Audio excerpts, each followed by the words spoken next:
ஹalleluya! பிரியமான தேவனுடைய பிள்ளைகளே, உங்களுக்கு ஒரு நற்செய்தி. ஒவ்வொரு நாள் காலையும் தேவனுடைய புதிரான கிருபைகளை பெற்றுக்கொள்ளும்படியாக ஒரு சுருக்கமான வசன தியானத்தை அனுதின தியானம் என்னும் நிகழ்ச்சியாக நாங்கள் கொடுத்து கொண்டு வருகிறோம். டாக்டர் ஜெயபால் தமிழ் என்னும் யூடியூப் சேனல்ல ஒவ்வொரு நாளும் காலையில 7 மணிக்கு வருகிற இந்த நிகழ்ச்சியை, இது யூடியூப்ல இருக்கிறதுனால உங்களுக்கு நேரம் கிடைக்கும் போது தேவ பிள்ளைகள் நீங்க இந்த நிகழ்ச்சியை பார்த்து பயனடைய வேண்டும் என்று உங்களை கேட்டுக்கொள்கிறோம். நினைவில் வைத்துக் கொள்ளுங்க, ஒவ்வொரு நாள் காலை 7 மணிக்கும் அனுதின தியானம் டாக்டர் ஜெயபால் தமிழ் யூடியூப் சேனல்ல உங்களுக்காக பாருங்க, ஆசீர்வதிக்கப்படுங்க. மத்தேயு எழுதின சுவிசேஷம் 25வது அதிகாரம் வாசிக்கிறேன். பரலோக ராஜ்யம் தங்கள் தீவெட்டிகளை பிடித்துக்கொண்டு மணவாளனுக்கு எதிர்கொண்டு போக புறப்பட்ட 10 கன்னிகைகளுக்கு ஒப்பாயிருக்கும். அவர்களில் 5 பேர் புத்தியுள்ளவர்களும் 5 பேர் புத்தி இல்லாதவர்களுமாயிருந்தார்கள். புத்தி இல்லாதவர்கள் தங்கள் தீவெட்டிகளை எடுத்துக்கொண்டு போனார்கள், எண்ணெயையோ கூட கொண்டு போகவில்லை. புத்தியுள்ளவர்கள் தங்கள் தீவெட்டிகளோடும் கூட தங்கள் பாத்திரங்களில் எண்ணெயையும் கொண்டு போனார்கள். பரலோக ராஜ்யம் தங்கள் தீவெட்டிகளை பிடித்துக்கொண்டு மணவாளனுக்கு எதிர்கொண்டு போக புறப்பட்ட 10 கன்னிகைகளுக்கு ஒப்பாயிருக்கும் என்பது இயேசு கிறிஸ்து சொன்ன ஒரு உவமை. ஏசப்பா சொன்ன வார்த்தைகளை அடிப்படையாக வைத்துத்தான் எங்களை போன்ற பிரசங்கிகள் இன்று பிரசங்கம் செய்கிறோம். இயேசுவின் வார்த்தைகள் அது ஜீவ ஊற்று. அவருடைய வார்த்தைகளில் இருக்கிற சத்தியம், அவர் வார்த்தைகளில் இருக்கிற உள்ளர்த்தம், ரகசியங்கள், உண்மைகள் எத்தனை முறை சொன்னாலும், எத்தனை முறை கேட்டாலும், எத்தனை முறை படித்தாலும் சலிப்பே வராதுங்க. இங்கே இயேசு சொல்கிற ஒரு உவமை மணவாளனை எதிர்கொண்டு பார்க்க போன தீவெட்டிகளை எடுத்துக்கொண்டு போன 10 கன்னிகைகளை ஒப்பிட்டு சொன்ன ஒரு உவமை. திருமணங்கள் நம்ம ஊர்ல நிறைய விதவிதமா நடக்குது. நம்ம பாரத தேசத்துல விவாகத்துல முதல்ல மணமகன் வருவானா அல்லது மணமகள் வருவாளா? கிறிஸ்தவ திருமணங்கள்ல முதல்ல மணமகன் வருவாரு, அதுக்கப்புறம் மணமகள் வருவாங்க, அப்படித்தானே? ஆனா யூத சம்பிரதாயப்படி முதல்ல மணமகள் வருவாள், மணமகள் வீட்டை சேர்ந்தவங்க எல்லாரும் வருவாங்க, அதுக்கப்புறம் தான் மணமகன் குதிரை மேல சுற்றத்தாரோட வருவான். மணமகன் கல்யாண மண்டபத்துக்குள்ள வந்ததும் முதல் வேளைய கதவை மூடிடுவாங்க. அதை ஒரு உவமையாக எடுத்துக்கொண்டுதான் இங்கே ஒரு பெரிய சத்தியத்தை ஆண்டவர் சொல்கிறார். அப்படி ஒரு திருமணத்திற்கு 10 கன்னிகைகள் கிளம்பி போகிறார்கள். 10 பெண்களுடைய கைகளிலேயும் தீவெட்டிகள் இருந்தது. 10 பேரும் மணவாளனை எதிர்நோக்கி போகிறார்கள். 10 பேரும் கன்னிகைகள் தான். 10 பேருடைய கைகளிலேயும் தீவெட்டிகள் இருந்தது. ஆனால் வேதம் என்ன சொல்லுகிறது? அதில் 5 பேர் புத்தி உள்ளவர்கள், 5 பேர் புத்தி இல்லாதவர்கள். நாம பார்க்கிற விஷயங்கள்லாம் ஒரே மாதிரி தான் இருக்கும். ஒரே மாதிரியான நடவடிக்கைகளை பின்பற்றலாம். மேலோட்டமா பக்தி உள்ளவங்க மாதிரி தெரியலாம். எல்லாரும் அல்லேலூயான்னு சொல்லலாம், எல்லாரும் ஆமேன்னு சொல்லலாம், எல்லாரும் ஒரு பாட்டையும் பாடலாம். ஆனா அந்தரங்கத்தை ஆராய்ந்து பார்க்கிற ஆண்டவர் நம் இருதயத்திற்குள்ளே பார்க்கும்போது அது வித்தியாசமாக இருக்கும். நிஜ கிறிஸ்தவர்கள் புத்தியுள்ளவர்கள், கள்ள கிறிஸ்தவர்கள் புத்தி இல்லாதவர்கள். பார்க்கறதுக்கு மாத்திரம் எப்படி இருப்பாங்க? எல்லாரும் ஒரே மாதிரி இருப்பாங்க. ஒருவேளை எல்லார் கையிலையும் பைபிள் இருக்கலாம். எல்லாரும் எங்க போறாங்கன்னு கேட்டா கல்வாரி சபைக்கு போறோம்னு சொல்லலாம். நாங்க எல்லாரும் தேவனை விசுவாசிக்கிறோம்னு சொல்லுவாங்க. எல்லாரும் ஆண்டவர்களுக்கு நன்மை செஞ்சார்னு சொல்லலாம். ஆனால் உண்மையான நிலையை ஆராய்ந்தால் 53வது சங்கீதம் 1வது வசனம், தேவன் இல்லை என்று மதிகேடன் தன் இருதயத்தில் சொல்லிக் கொள்ளுகிறான். தேவன் இல்லை அப்படின்னு சொல்றது யாரா? மதிகேடன். நீங்க எல்லாரும் தேவன் இருக்காருன்னு நம்புறீங்களா? கையை உயர்த்து காட்டுங்க. எல்லாருமே நிஜமா நம்புறீங்களா? இல்லைன்னா இங்க எதுக்கு வரோம் அப்படிங்கிறீங்களா? அதாவது உங்களுக்கு கஷ்டம் வரும்போது பிரார்த்தனை செஞ்சும் கூட நோய் போகலைன்னா, ஜெபம் பண்ணி பரீட்சை எழுதியும் ஃபெயில் ஆயிட்டா, ஹாஸ்பிட்டல் இருக்கிற அம்மாவுக்காக ஜெபம் பண்ணோம் ஆனால் செத்து போயிட்டாங்க, இருக்கணும்னு ஆசைப்பட்டாங்க ஆனால் இறந்து போயிட்டாங்க. அப்படி ஒரு சூழ்நிலை வந்தா நீ என்ன நினைப்ப? மனசுல என்ன தோணும்? தேவன் ஒருத்தர் இருந்தா எதுக்கு இப்படி நடக்கணும்? ஏசையாவும் இல்லை, ஒருத்தரும் இல்லை, ஜெபமும் இல்லை, ஒன்றும் இல்லை, கடவுளும் இல்லை, பேயும் இல்லை. அப்படி நினைப்பீங்களா? நினைச்சிருக்கீங்களா? எப்பவாவது நினைச்சிருக்கீங்களா? நீங்க நினைச்சது நடக்காதப்போ, நீங்க ஆசைப்பட்டது நிறைவேறாதப்போ, நீங்க ஜெபிச்சதெல்லாம் நடக்காதப்போ, நீங்க மனசுக்குள்ள வாய் திறந்து சொல்ல மாட்டீங்க. வாய் திறந்து யாருக்கிட்டையும் சொல்றதில்ல, மனசுக்குள்ள மாத்திரம் நினைச்சுக்கிறது. என்னக்கா யோசனை அப்படின்னு கேட்டா, அப்படியெல்லாம் ஒன்றும் இல்லை, அப்படித்தானே? ஆனா மனசுக்குள்ள தேவன் இருந்தா இப்படியெல்லாம் நடந்திருக்குமா அப்படின்னு நினைச்சிருக்கிறீங்களா இல்லையா? உண்மையா சொல்லுங்க. அங்க பாருங்க, ஒரு சகோதரி உண்மையை சொல்லியிருக்காங்க. அவங்க தான் உண்மையான கிறிஸ்தவர். நீங்க ஒத்துக்கிட்டாலும் ஒத்துக்கலனா உண்மையிலேயே அநேகர் இந்த மாதிரி நினைச்ச நேரங்களும் இருக்கலாம். அதுதான் நம்முடைய அவ்விசுவாசத்தின் அடையாளம். தேவனிடத்திலிருந்து நல்லது மட்டும்தானா? கெட்டதை அனுபவிக்க வேண்டாமா? தேவன் கொடுத்தார், தேவனே எடுத்தார், அவருடைய நாமத்துக்கு ஸ்தோத்திரம் அப்படின்னு சொல்லியிருக்கா இல்லையா? யோபு சொன்னாரா இல்லையா? அதுதான் உண்மையான கிறிஸ்தவம். அதுதான் உண்மையான கிறிஸ்தவ விசுவாசம். நல்லதா இருந்தாலும் கெட்டதா இருந்தாலும், கேட்டது கிடைச்சாலும் கிடைக்கலனாலும், தேவன் எனக்கு இதை விட பெருசா தான் தருவார். அதை எப்போ தருவார், எப்படி தருவார்னு தெரியாது. ஆனால் தேவன் எனக்கு நன்மையை தருவாரே தவிர கெட்டதை செய்ய மாட்டார். கெடுதல் செய்வது அவர் குணாதிசயமே அல்ல. சபிப்பதும் அவர் குணமல்ல, கெடுதல் செய்வதும் அவர் குணமல்ல. கெட்டுப்போனதை தூக்கி எடுப்பது மட்டும்தான்.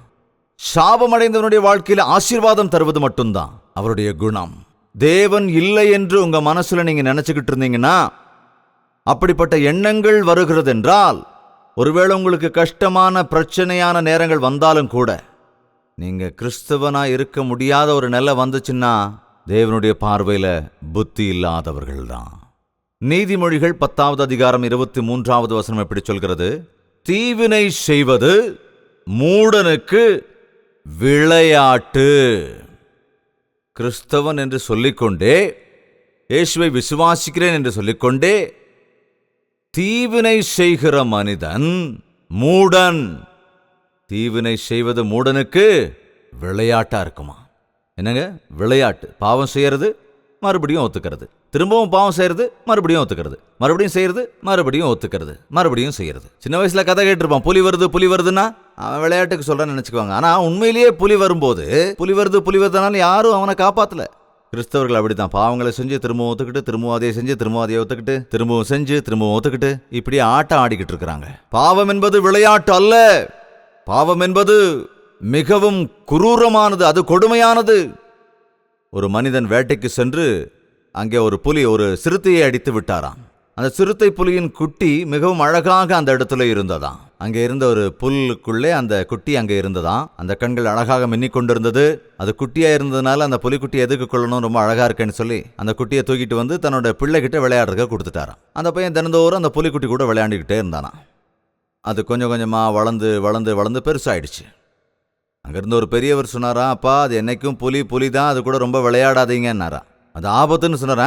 நான் சொல்கிறபடியெல்லாம் கேட்கும் நானா, நாய்க்குட்டி மாதிரி என் கூட எப்படி விளையாடுது பாருங்க அப்படின்னா. ஆனால் ஒரு நாள் அந்த பையன் வேகமாக ஓடி வந்து கால் இடறி கீழே விழுந்த போது காலில் ரத்தம் வந்துருச்சான். அப்போ என்னாச்சுன்னா, அந்த புலிக்குட்டி, இப்போ வளர்ந்த புலிக்குட்டி வேகமாக ஓடி வந்து அது அன்பால் அந்த ரத்தத்தை மெதுவாக அப்படி நக்குன உடனே அதுக்கு என்னாச்சு தெரியுமா? நான் குடிக்க வேண்டியது இந்த ரத்தம் தானேன்னா அதனோட ஒரிஜினல் புத்தி வெளியே வந்துருச்சு. அப்படியே அந்த ரத்த வெறியா அந்த பையனை பிடிச்சு அப்படியே கொன்னுடுச்சு. இன்றும் அநேக ஜனம் பாவத்தோட விளையாடிக்கிட்டு இருக்கிறீங்க. ஒரு நாளைக்கு அது உங்க உயிரையே பறிச்சிடும். ஆமாங்க, உங்க உயிரையே குடிச்சிடும் உங்க பாவம். எத்தனை பேர் இங்க சிகரெட் இன்னும் குடிச்சுக்கிட்டு இருக்கிறீங்க? சுருட்டு குடிக்கிறவங்க எத்தனை பேர் இருக்கிறீங்க? ஒரு தம்பி சொன்னா, நான் சிகரெட்டு குடிச்சு அப்படி புகைய ஊதுனா அது ரவுண்ட் ரவுண்டா போகும்னு சொன்னானா. அதுக்காக 100கணக்கில் சிகரெட் பாக்கெட்டை வாங்கி ஊதிக்கிட்டே இருந்தான். போயிடுச்சு. வந்துருச்சு. இப்ப என்ன வந்தது? அதுக்குள்ள எல்லாம் நாசமா போச்சு. என்னது விளையாட்டு? பரவாயில்லங்க, இதுக்கெல்லாம் தேவன் என்ன மன்னிச்சிருவார் அப்படிங்கிறீங்களா?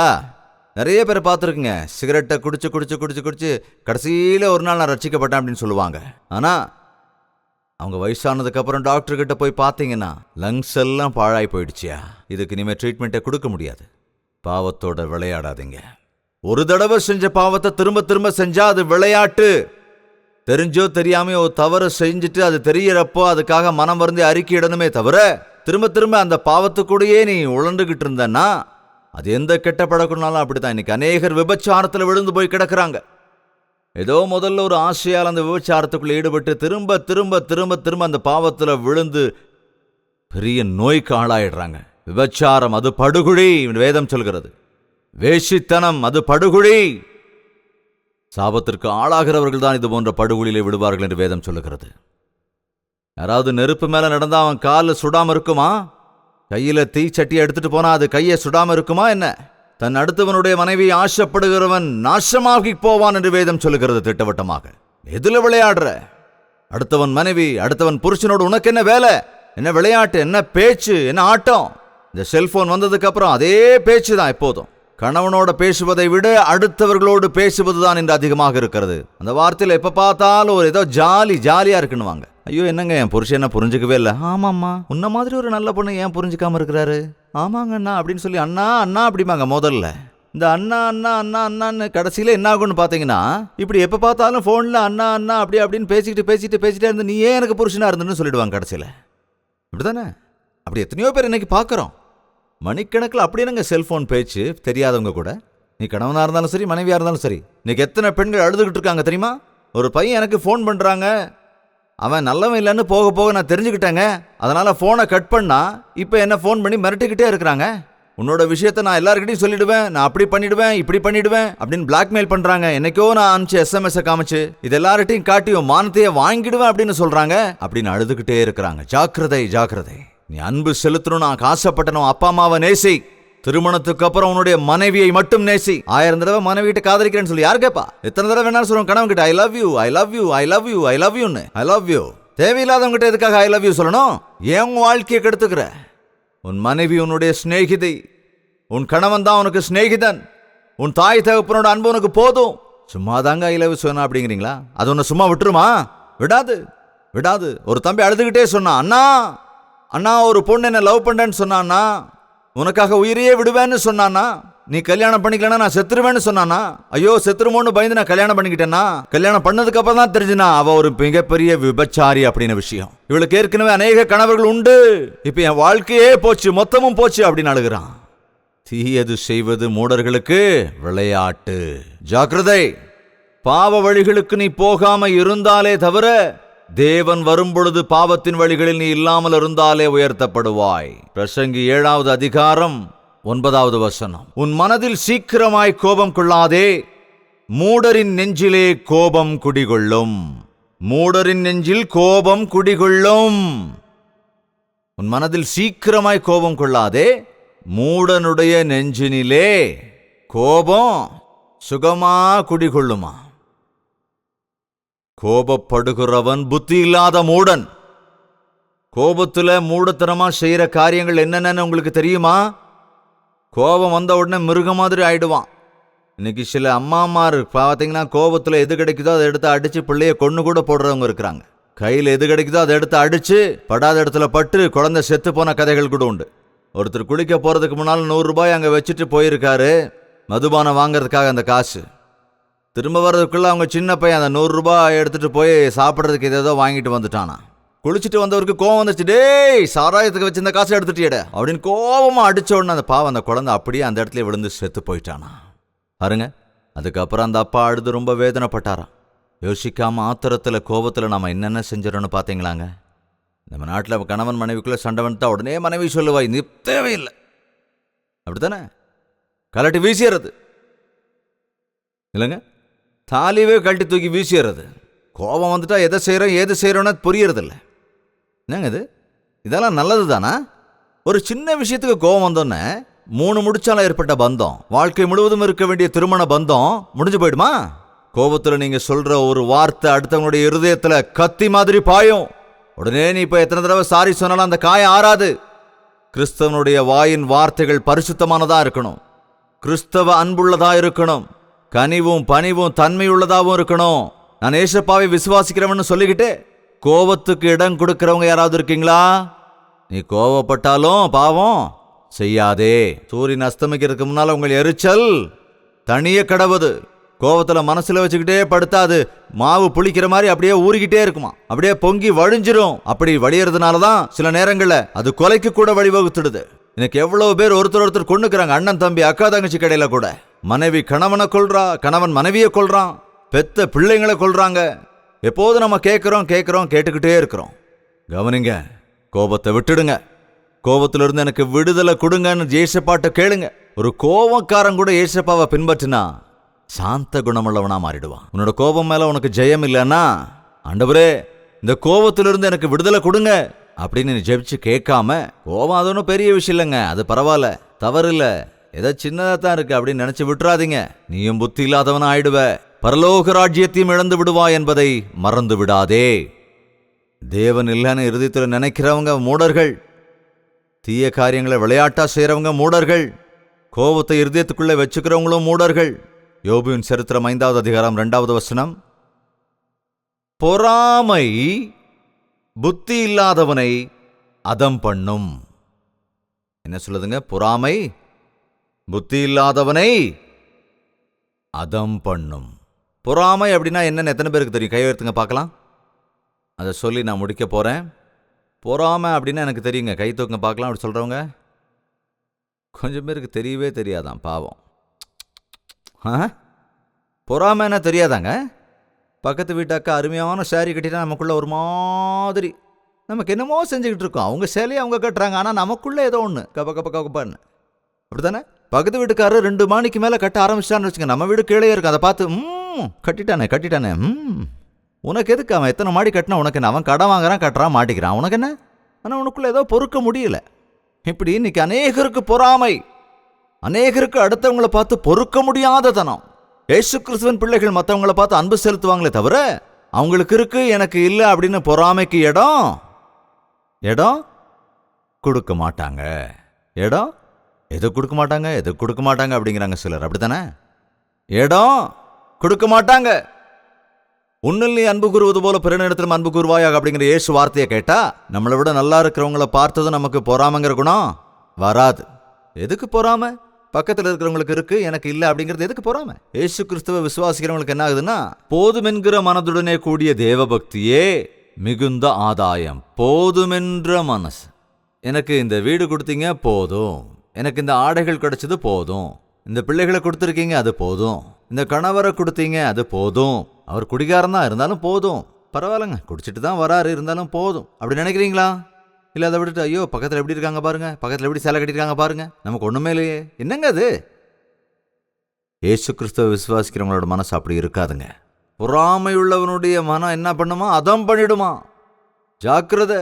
பொறாமை, கெட்ட எண்ணம், வெறுப்பு இதெல்லாம் தேவ பக்தியை கெடுத்து விடும். துணியை முள்ளு மேலே போட்டுட்டு அது எப்படி சின்ன சின்ன ஓட்டைகளை விழுந்து விடுமோ, அந்த மாதிரி நம்ம விசுவாசத்தை, நம்ம ஜெப வாழ்க்கையை, நம்ம சுத்த இருதயத்தை இந்த மாதிரி சின்ன சின்ன ஓட்டைகள் மாதிரி இருக்கிற பொறாமை, கெட்ட குணம், பொய் இதெல்லாம் சேர்ந்து வாழ்க்கையை அழிச்சிரும். தேவன் இல்லைன்னு சொல்றவன் மூடன், வேதம் சொல்லுது. பாவத்தோடு விளையாடுகிறவன் மூடன், பார்த்தோம்ல. கோபத்தை இருதயத்தில் வைத்துக் கொள்ளுகிறவன் மூடன், பார்த்தோம்ல. பொறாமை உள்ளவனும் மூடன் தான். கவனிங்க, யாராவது மாடி மேலே மாடி கட்டினாலும், இல்லை ஒரு புது வீடு வாங்கினாலும், இல்லை புது கார் வாங்கினாலும், நகைகள் வாங்கினாலும், நல்லா பணம் சம்பாதிக்கிறாருன்னு வைங்க, அவங்கள பார்த்து நாம் என்ன சொல்லுவோம்? இது கூட தெரியாதா? என்ன சொல்லுவோம்? அவனுக்கு நேரம் நல்லா இருக்குடா, காலம் கை கொடுதுடா, அவனுக்கு அதிர்ஷ்டம்ப்பா, அவன் போய்கிட்டே இருக்கான், முன்னேறிக்கிட்டே இருக்கான், உயர்ந்துகிட்டே இருக்கிறான், பணம் நிறையா சம்பாதிச்சு மாடி மேலே மாடி கட்டி நகைகளை வாங்கி நிலத்தை வாங்குறவங்கள பார்த்து நம்ம என்ன சொல்லிக்கிட்டு இருக்கிறோம்? உயர்ந்துகிட்டே இருக்கிறான், அவன் பெரிய ஆள் அப்படின்னு சொல்றோம். பைபிள் ஒரு ஆளை பத்தி சொல்லுது, அவன் பெரிய ஐஸ்வர்யவானா. எனக்கு நல்லா விளைஞ்சிருக்குது, நான் என்ன செய்வேன்? நான் களஞ்சியங்களை கட்டி அதுக்குள்ள எல்லா தானியங்களையும் சேர்த்து வச்சு என் வாழ்க்கை முழுசும் ஜாலியா சாப்பிட்டு குடிச்சு சுகமா அநேக வருஷமா நான் பூரிப்பா சந்தோஷத்தோடு இருப்பேன்னு சொன்னானா. அது சந்தோஷப்பட்டுக்கிட்டே இருந்தானா. தேவன் சரியான சமயத்தில் மழையை கொடுத்து பூச்சிப்புழு அண்டாம காத்து உன் விவசாயம் தானியம் நல்லா வளரணும்னா அது ஆண்டவர் செஞ்ச கிருபை. இன்னைக்கு எத்தனை பேர் அதை நினைக்கிறோம்? நல்லா எல்லாம் விளைஞ்சுதுன்னா அவன் என்ன பண்ணணும்? என் ஆத்துமாவே சாப்பிடு குடின்னு சொல்லக்கூடாது. என்ன சொல்லணும்? என் ஆத்துமாவே கர்த்தரை ஸ்தோத்தரி, அவர் செய்த உபகாரங்களை ஒரு நாளும் மறக்காத. தசம பாகத்தை காணிக்கைய ஆண்டவருக்கு கொடுப்பேன், அதை விட்டுட்டு சேர்த்து வச்சுக்குவேன். இதெல்லாம் என்னது? நான் யாருக்கும் கொடுக்க மாட்டேன், அதை நான் சேர்த்து வச்சுக்கிட்டு களஞ்சியத்துல சேர்த்து வச்சுக்கிட்டு அப்படி சொல்லாத. தேவன் அதிகம் கொடுத்தா அவருக்கு நன்றி சொல். தேவனுக்கு கொடுக்க வேண்டியது தேவனுக்கு, இல்லாதவங்களுக்கு நீ கொடுக்க வேண்டியதையும் எடுத்து கொடு. இன்னைக்கு அநேகர் பசியால வாடிக்கிட்டு இருக்காங்கல்ல. இந்த உலகத்துல இப்போ எத்தனையோ கோடி பேர் சாப்பிட எதுவும் இல்லாம செத்து போய்கிட்டு இருக்காங்க. சின்ன குழந்தைங்க, பிறந்த குழந்தைங்க போஷாக்கான ஆகாரம் இல்லாம 6 வயசுக்குள்ளாகவே அநேக குழந்தைகள் இருந்து போயிடுறாங்க. இப்படிப்பட்ட சூழ்நிலைகள்ல ஆண்டவர் உன்னை ஆசீர்வதிக்கும் போது, நிறைய கொடுக்கும் போது நீ அவரை துதிக்க வேண்டும், தேவனுக்காக வாழ வேண்டும், இல்லாதவங்களுக்கு தரணும். அதை விட்டுட்டு இது என்னுடைய வாழ்க்கை, சாப்பிடுவேன், நல்லா குடிப்பேன். நான் தெரியாம கேட்கிறேன், உன் உயிர்னா சாப்பிடுறது மட்டும்தானா? அம்மா சாப்பிடுங்க அப்படின்னா இல்லை எனக்கு மனசு சரியில்லை வேண்டாம் அப்படின்னு சொல்ல கேட்டிருக்கோம்ல. மனசு சரியில்லைன்னா பிரியாணியா இருந்தாலும் சரி, மட்டனா இருந்தாலும் சரி, கோழியா இருந்தாலும் சரி, நம்மளால நிம்மதியா சாப்பிட முடியுமா? முடியாதுல்ல. எங்க என்ன சாப்பிடுமானா அது சரியில்லை, மனசு சரியில்லை, எனக்கு வேண்டான்னு சொல்றது. மனசுக்கு தேவையானது சாப்பாடு இல்லைங்க, மனசுக்கு தேவையானது சமாதானம். மனசுக்கு வேண்டியது நிம்மதி. அதை இயேசு தருவார். சம்பாதிக்கணும், சாப்பிடணும், குடிக்கணும் அப்படின்னு வருஷக்கணக்கா நீ இருந்தனா, வேதம் சொல்லுது அப்படிப்பட்டவங்க யாரு? புத்தி இல்லாதவங்க, புத்தி இல்லாதவர்கள். இந்த ராத்திரி உன் உயிர் எடுக்கப்பட்டால் நீ சேர்த்து வச்சிருக்கிறதெல்லாம் யாருக்கு பிரயோஜனம்? களஞ்சியம் நிறைய சேர்த்து வச்சிருக்கோம், ராத்திரி செத்து போயிட்டா அது யாருக்கு பிரயோஜனம்? நம்ம வீட்டில் யாராவது இறந்துட்டா நம்ம கவனிச்சிருப்போம். எல்லா வீட்லையும் நடக்கிறது தான் இது. நம்ம தாத்தா இறந்து போனதுக்கப்புறம் தாத்தா உட்காந்த சேர் எங்கே இருக்கும்? அங்கேயே தான் இருக்கும். அவருடைய குச்சி எங்கே இருக்கும்? அதுவும் அங்கேயே தான் இருக்கும். அவர் கண்ணாடி எங்கே இருக்கும்? அதுவும் அங்கே தான் இருக்கும். அவருடைய செருப்பு எங்கே இருக்கும்? அதுவும் அங்கே தான் இருக்கும். ஆனால் தாத்தா எங்கே? அவர் போயிட்டார். ஆனால் பாருங்க, அவர் வச்சிருந்த அவருக்கு இஷ்டமான சுருட்டு கூட அங்கேயே தான் இருக்கும். அட்லீஸ்ட் அதையாவது எடுத்துகிட்டு போயிருக்கலாம்ல. சுருட்டுங்க, அதை விட்டுட்டாருங்க. என்னங்க, இதே மாதிரி தான் பாட்டியம்மா சாவி கொத்த இடுப்புல வச்சுட்டு யாருக்கும் கொடுக்க மாட்டாங்க. இந்த சாவி என்னது என்னது என்னது சாகர வரைக்கும் அப்படியே சொல்லிட்டு இருப்பாங்க. அவ்வளவுதான். இறந்ததுக்கு அப்புறம் அந்த சாவி எங்க இருக்கும்? எடுத்துட்டு போயிடுவாங்களா? என்னமோ தெரியலங்க. இந்த உலகத்துல நம்ம வரும்போது வெறுங்கையோட தான் வந்தோம், போகும்போதும் வெறுங்கையோட தான் போக போறோம். அதுக்குள்ள எதுக்குங்க இவ்வளோ ஆட்டம்? இது என்னது என்னது என்னதுன்னு இந்த உலகமே எனக்கு நிரந்தரம்னு கவலைப்பட்டுட்டு இருக்கீங்க. இந்த உலகம்தான் எனக்கு வேணும்னு பரலோக ராஜ்யத்தை பத்தி யோசிக்காதவங்க மூடர்கள்.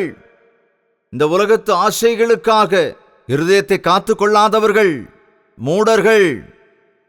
தேவன் இல்லை என்று சொல்லுகிறவன் மூடன், பாவத்தோடு விளையாடுகிறவன் மூடன், கோபமுள்ள மனிதன் மூடன், பொறாமை கொள்ளுகிறவன் மூடன், உலகமே நிரந்தரம் என்று நினைப்பவனோ புத்தி இல்லாதவன்.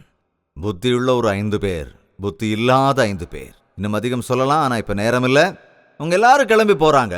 மணவாளன் வருவார் என்று இந்த எல்லா கன்னிகைகளும் மணவாளனை எதிர்நோக்கி போறாங்க. மணவாளன் வர்றதுக்கு கொஞ்சம் தாமதமானதால அவங்க எல்லாரும் என்ன செஞ்சாங்க? கொஞ்சம் ரெஸ்ட் எடுத்தாங்க. அவங்க தூங்கிக்கிட்டு இருக்கும்போது மணவாளன் வந்துடுறாரு. அப்போ தயாராக இருந்தவர்கள் தான் மணவாளனோட கூட மணவறைக்குள்ள போனாங்க. அப்படி போனதும் கதவு மூடப்பட்டது. மணவாளன் வந்த அந்த நிகழ்வு நடந்தது. தயாராக இருந்தவர்கள் உள்ளே அழைத்துக் கொள்ளப்பட்டார்கள். அதன் பிறகு கதவடைக்கப்பட்டது. மற்றவர்கள் எங்கேயோ சுத்தி ரொம்ப கஷ்டப்பட்டு ஏதோ ஒரு எண்ணெயை வாங்கி கொண்டு வந்து அந்த தீவெட்டி எரிய வச்சுட்டு வந்து, ஐயா வந்துட்டோம், கதவு திறங்கன்னாங்க. ஆனால் கதவு அடைக்கப்பட்டு விட்டது. பின்பு வந்த அந்த கன்னிகைகள் வந்து, ஆண்டவரே ஆண்டவரே எங்களுக்கு திறக்க வேண்டும் என்றார்கள். அதற்கு அவர், உங்களை அறியேன் என்று மெய்யாகவே உங்களுக்கு சொல்லுகிறேன் என்றார். ஆண்டவரே, ஐயா ஐயா ஐயா, நாங்க தான் ஐயா, நாங்களும் அங்க உள்ள இருக்கிறவங்களும் ஒன்னா தாயா வந்தோம் உங்களை பார்க்க. எல்லாருமே ஒன்னா புறப்பட்டு வந்தவங்க தான் ஐயா, கதவு திறங்க ஐயா. என்னப்போ ஆண்டவர் உங்களுக்கு பதில் சொன்னது என்ன? நான் உங்களை அறியேன். மனுஷகுமாரன் வரும் நாளையாவது நாளிகையாவது நீங்கள் அறியாதிருக்கிறபடியால் விழித்திருங்கள். பிரார்த்தனை. ஏசப்பா, என் இருதயத்துக்குள்ள வாங்கப்பா, என்னுடைய வாழ்க்கைக்குள்ள வாங்க ராஜா. உமக்கு சாட்சியாய் நான் வாழும்படியாக எனக்கு உதவி செய்யுங்கப்பா. நான் நல்லவன் தான், என்னை வாழ வைப்பவர் நீரே. இன்றிலிருந்து இயேசு கிறிஸ்துவுக்காகவே நான் வாழ்வேன் என்று தேவ சன்னிதானத்தில் ஒரு தீர்மானம் எடு. 2 கரங்களை வானத்துக்கு நேராக உயர்த்தி, ஆண்டவரே நான் உமக்காகவே வாழப்போகிறேன், உம்முடைய பிள்ளையாய் வாழப்போகிறேன், உம்முடைய பரிசுத்த ஆவியின் அபிஷேகத்தை கொடுங்க அப்படின்னு ஒரு தடவை நீ இதயத்தை திறந்து அவர்கிட்ட கேளு, விண்ணப்பம் செய். அவர் மேகத்தின் மீது வரும்போது, அவரை நாம் பார்க்கும் போது அவரை போலவே மறுரூபமாக்கப்படுவோம் என்று தேவனுடைய வாக்கியம் சொல்லுகிறது. இந்த ராத்திரி ஒரு அற்புதம் நடக்கட்டும். உன் கண்ணீரை துடைக்கிறவர், உன் சுகவீனங்கள் எல்லாம் குணமாக்குகிறவர், உன் இருதயத்தின் வாஞ்சைகளை தீர்த்து வைக்கிறவர், உனக்கு துணை நின்று உன்னை ஆதரிக்கிற இயேசு கிறிஸ்து இந்த வேளையிலே உனக்கு உதவி செய்ய உனக்கு முன்பாக இருக்கிறார். என் இருதயத்துக்குள்ள வாங்க அப்படின்னு நீ கேட்டன்னா அற்புதம் வாழ்க்கையில நடக்கும். உன் கண்ணீர் துடைக்கப்படும். நீ ஒவ்வொரு சோதனையிலிருந்தும் ஒவ்வொரு போராட்டத்திலிருந்தும் நீ விடுவிக்கப்படுவ. உனக்கு விடுதலை கிடைக்கும். மீட்கப்படுவாய், நடத்தப்படுவாய், ஆண்டவரின் ராஜ்யத்தின் வாரிசாவாய். ஹல்லேலூயா. தேவனுடைய கிருபைக்காக வேண்டுங்க. ஒவ்வொருவரும் வாயத்திலிருந்து கேளுங்க. அன்பின் ஆண்டவரே, என் இருதயத்தை திறக்கிறேன், என்னுடைய வாழ்க்கை உம்முடைய கரத்தில் ஒப்புக் கொடுக்கிறேன். இனி என்னுடைய வாழ்க்கை உமக்கு மாத்திரமே என்று சொல்லி ஒப்புக் கொடுக்கலாமா? பரிசுத்தமும் பிரியமும் நிறைந்த தகப்பனே, ஒரே ஒரு விஷயம், இங்க கூடியிருக்கிற ஒவ்வொருவரையும் கண்ணோக்கி பாருங்கப்பா. உம்மிடத்துல விண்ணப்பிக்கிற ஒவ்வொரு வேண்டுதலுக்கும் செவி கொடுங்க ராஜா. எந்த இருதயத்திலிருந்து என்ன வேண்டுதல்கள் வருகிறதோ, என்ன வேதனை வெளிப்படுகிறதோ, ஒரு விஷயம் பாருங்கப்பா. புத்தியின்மை, மதிகேடு எங்க இருதயத்திலிருந்து தூக்கி எறியுங்க ராஜா. எங்களை ஞானவான்களா மாத்துங்க. தேவ ஞானத்தை எங்களுக்கு அருளுங்கப்பா. எங்களை விட்டு அழியக்கூடிய இந்த உலக இச்சைகளிலிருந்து எங்களை விடுவிக்கும்படியாய் ஜெபிக்கிறேன். எங்களுடைய பக்தியை கெடுக்கிற இந்த உலக ஆசைகளிலிருந்து எங்களுக்கு விடுதலை கொடுங்கப்பா. எங்களுடைய கெட்ட எண்ணங்களால எங்கள் இருதயத்தை அசிங்கப்படுத்திக் கொண்டிருக்கிற எங்கள் நிலையிலிருந்து எங்களை மாற்றுங்கப்பா. இந்த கூட்டத்தில் இருக்கிறவங்க, இந்த நிகழ்ச்சி டிவி மூலமா பார்த்திருக்கிற ஒவ்வொருவரும் நரகத்துக்கு போக கூடாது ராஜா. பாவத்தினாலே வருகிற அந்த ஆக்கினை தீர்ப்புக்கு ஒருவர் கூட போகாமல் இங்க இருக்கிற ஒவ்வொருவரையும் நீ ரட்சிக்கும்படியாய் ஜெபிக்கிறேன் அப்பா. இப்பொழுது மனம் திரும்பி அறிக்கையிடுகிற ஒவ்வொருவருடைய பெயரும் உம்முடைய ஜீவ புத்தகத்தில் எழுதப்படட்டும். மனசாட்சியை காப்பாத்துக்கிட்டு தேவனுடைய வருகை வரைக்கும் எதிர்பார்த்து இந்த உலகத்தில் உம்முடைய சாட்சியாய் வாழக்கூடியதற்கு அந்த சக்தியை ஒவ்வொருவருக்கும் தரும்படி ஜெபிக்கிறேன். உமக்கு சித்தமானால் உம்முடைய வருகை மட்டும் இந்த பூலோகத்திலே சந்திப்பதற்கல்ல, உம்முடைய ராஜ்யத்திலே உம்மோடு எப்பொழுதும் சேர்ந்திருக்கிற ஆசீர்வாதத்தை எங்கள் ஒவ்வொருவருக்கும் நீர் கிருபை செய்யும்படி ஜெபிக்கிறேன். இயேசு கிறிஸ்துவின் நாமத்திலே ஜெபிக்கிறேன் பிதாவே. உம்முடைய கர்த்தராகிய இயேசு கிறிஸ்துவனுடைய கிருபையும், பிதாவாகிய தேவனுடைய அன்பும், பரிசுத்த ஆவியானவருடைய அன்யோன்ய ஐக்கியமும் சந்தோஷமும் சமாதானமும் கூடியிருக்கிற ஒவ்வொருவருக்கும் இன்றும் என்றும் சதா காலங்களிலும் துணையாயிருப்பதாக. ஆமென், ஆமென், ஆமென். ஹalleluya. பிரியமான தேவனுடைய பிள்ளைகளே, உங்களுக்கு ஒரு நற்செய்தி. ஒவ்வொரு நாள் காலையும் தேவனுடைய புதிரான கிருபைகளை பெற்றுக்கொள்ளும்படியாக ஒரு சுருக்கமான வசன தியானத்தை அனுதின தியானம் என்னும் நிகழ்ச்சியாக நாங்கள் கொடுத்து கொண்டு வருகிறோம். டாக்டர் ஜெயபால் தமிழ் என்னும் யூடியூப் சேனல்ல ஒவ்வொரு நாளும் காலையில 7 மணிக்கு வருகிற இந்த நிகழ்ச்சியை, இது யூடியூப்ல இருக்கிறதுனால உங்களுக்கு நேரம் கிடைக்கும் போது தேவ பிள்ளைகள் நீங்க இந்த நிகழ்ச்சியை பார்த்து பயனடைய வேண்டும் என்று உங்களை கேட்டுக்கொள்கிறோம். நினைவில் வைத்துக் கொள்ளுங்க, ஒவ்வொரு நாள் காலை 7 மணிக்கும் அனுதின தியானம் டாக்டர் ஜெயபால் தமிழ் யூடியூப் சேனல்ல உங்களுக்காக பாருங்க, ஆசீர்வதிக்கப்படுங்க. கோபத்தை கட்டுப்படுத்த முடியாத நிலையில் இருக்கீங்களா? அடுத்தவங்க மேல பொறாமையோட எப்போதும் இருக்கிறீங்களா? சந்தேகம் உள்ளவங்களா இருக்கீங்களா? ஏத்துக்க முடியாத, மன்னிக்க முடியாத மனசோட இருக்கீங்களா? பாருங்க, இதெல்லாம் இறுதி நாட்களில் ஏற்படக்கூடிய விபரீதமான புத்தி. இப்படிப்பட்ட நிலையிலிருந்து நீங்க விடுவிக்கப்படணும்னா இயேசு கிறிஸ்துவின் நாமத்துல ஜெபம் பண்ணுங்க. அவருடைய நாமத்துல நாம பிரார்த்திக்கும் போது இந்த சாத்தானுடைய சுபாவங்கள் நம்மளிருந்து எடுத்து போட்டு கிறிஸ்துவின் அன்பு, தயவு, சமாதானம், பொறுமைங்கிற குணங்களை நமக்கு அவர் தந்தருடுவார். உங்களுக்காக நாங்களும் ஜெபிக்கணும்னா உடனே ஃபோன் பண்ணுங்க, லெட்டர் எழுதுங்க, அல்லது இமெயில், SMS மூலமா உங்க ஜெப தேவைகளை தெரியப்படுத்துங்க. தேவ சமூகத்தில் உங்களுக்காக இடைவிடாம நாங்க ஜெபிக்கிறோம். கண்டிப்பா உங்களுக்கு ஜெயத்தை கொடுப்பார். இதுபோன்ற நிகழ்ச்சிகளுக்காக எவ்வளவோ சிரமங்கள், கஷ்டங்கள், கண்ணீர், பிரார்த்தனை, விசுவாசம், அதோட பணமும் தேவைங்கிற விஷயம் உங்களுக்கு சொல்ல வேண்டிய அவசியம் இல்லை. இந்த நிகழ்ச்சிகளுக்காக ஜெபிங்க. தேவன் உங்க இருதயத்தில் ஏவினா எங்களுக்கு நன்கொடைகளையும் காணிக்கைகளையும் நீங்க அனுப்பி வைக்கலாம். அதுக்காக தேவன் எங்களுக்கு தர ஆசீர்வாதங்கள் உங்களுக்கும் கிடைக்கணும்னு ஆண்டவர் சமூகத்தில் நாங்களும் ஜெபிக்கிறோம்.